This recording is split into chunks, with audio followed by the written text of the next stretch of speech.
So this is the last episode of the podcast, but I'll get more to that later. What I first want to talk about is what's been going on with this whole Voxadpocalypse. If you haven't heard what's been going on, basically there's beef between Steven Crowder, who's a right-wing commentator, and this guy from Vox Media. Steven Crowder said some things about him that the guy from Vox didn't like, and he tried to get Steven Crowder shut down. The official Twitter YouTube channel basically stepped in and was like, hey, we looked into, Steven Crowder's channel, and basically he didn't break any rules. So it's like, great, YouTube sided with, the YouTuber. But like a few hours later, they changed their mind and they're like, nope. Actually, after further investigation, we decided to demonetize Steven Crowder's channel. And it's like, what? Why did they change their mind? So YouTube is definitely confusing everyone right now. They've definitely got everyone pissed off. It's kind of fascinating what's going on. I mean, the real reason, Vox Media is attacking YouTubers is because they're in direct competition, right? YouTube and social media is crushing the old mainstream media, and they're not really making a profit anymore. So it's kind of like they're in death spiral mode, and they're trying to take down YouTube with it, which I don't think is going to work. I mean, there were quite a few channels that did actually get demonetized, but I guess they could reapply. But still, that's there were history channels and channels that had nothing to do with being political or offensive. It's what? So, but I wonder if mainstream news is even going to be around after the 2020 election. I think Bernie Sanders and Andrew Yang in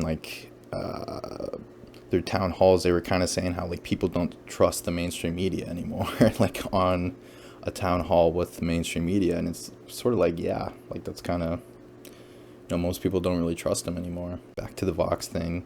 You got people like Keemstar talking about it, which is, he's a YouTube news drama channel. I mean, his channel is called Drama Alert, right? And you got people like Phil DeFranco even talking about it as well. And now even PewDiePie just made a video about it, which is pretty fascinating. But yeah, it's totally they're just trying to take down YouTubers because they're competition with them. But yeah, it's Vox Media and all these mainstream media sites. It's really kind of petty what they're doing. They're just we can't beat YouTube, so we need to try to shut down YouTube, which I don't think is going to work, because at the end of the day, YouTube's a business and they just care about making money. So, and maybe that's the move YouTube's doing. They're look, we'll play nice with the mainstream media basically until they no longer, the companies have to collapse, because I had no idea. I guess Vox is $1 billion company, which is billion with a B. Really? That's kind of nuts that there's that much money in this kind of mainstream company. But it's so you got this $1 billion company going against people, individual creators, right? They're not massive corporations themselves. It's yeah, it's definitely fascinating what's going on. I don't think it's a good move for YouTube to be doing censorship. And what's even weirder is that YouTube, they first said Steven Crowder was fine, but then they went back on their decision. So it's almost as if whoever whines and complains the most, YouTube just capitulates to. But I don't know. It sounds like there's other issues going on, in the actual Google offices themselves. So I think there's definitely larger issues going on at Google, or that's just my interpretation of what's going on. Well, just hearing different ex-Google employees come out on shows and just kind of say they're pro left-wing and anti-right-wing kind of content, but hopefully that'll get better in the future. Or if it doesn't, I mean, then I guess people are going to start going to other platforms, which is kind of already happening. You got PewDiePie pushing people to DLive for live streaming. I've been talking about a cryptocurrency backed video platform, basically like YouTube, but it's backed by cryptocurrency. So in theory, no one could be shut down for any reason, and those already exist actually. DLive, I think they own this as well. It's called DTube, and that's basically what it is. It's cryptocurrency backed YouTube, which is kind of fascinating. And then there's BitChute, and there's also Minds.com, which is the free speech version of Twitter, which is pretty good. Yeah, and I also submitted this podcast actually to iTunes, and I finally got approved like a couple days ago. It took about like 2 weeks to get applied, so it was definitely on the long end, but it was it's up there now, so I'll probably link to it down below. Yeah, so it's definitely good to be like on multiple different platforms because I mean it's like why not have one piece of content go out on as many platforms as possible. It takes about, I don't know, maybe 10 to 20 minutes to upload to like a second or a third platform. So I think that's the thing that YouTube, well, I think they know that, or someone does at YouTube, is like the content creators can really upload their content wherever they want to. It's not really, I guess it all comes down to like where's the money at the most, but anyways, it's almost like the content creators actually have the leverage because they're the ones with the content and they can upload it wherever they want. And YouTube does have some original content, but I don't know, like 95% of it is just like the YouTube Red originals is just unwatchable. There's some good stuff, but I mean, if like the majority of content creators left at once, there'd be a real problem for YouTube. But I hope that doesn't happen. I hope they like actually start standing up for their own creators. But we'll see what happens for sure. Oh yeah, I also applied to put this podcast on Spotify, and I went through their automated system, and it just wasn't, for whatever reason, it wasn't picking up like the email for verification. But they had like a workaround solution for that, so the podcast is also now on Spotify, which was kind of fascinating. I didn't even know. I guess it's like a new thing going back like the end of last year where they added podcasts for like Spotify. But yeah, it's on Spotify as well. I'll probably leave the link down below for that as well. But it's kind of fascinating, these different podcasting hosting site, or not hosting, just platforms. Like they don't actually host your content, so it was kind of a bit of a hassle trying to figure out like where to actually, like, because basically I have to host it myself for it to be on these other platforms. And what I ended up doing is the free route, which is like an Amazon Web Services S3 bucket, and basically they have like a free tier where there's a certain amount of data you get for free. Yeah, so what else is going on? So I was watching recently, Andrew Yang went on David Rubin Report, I think it's called. And it's like a 2-hour interview.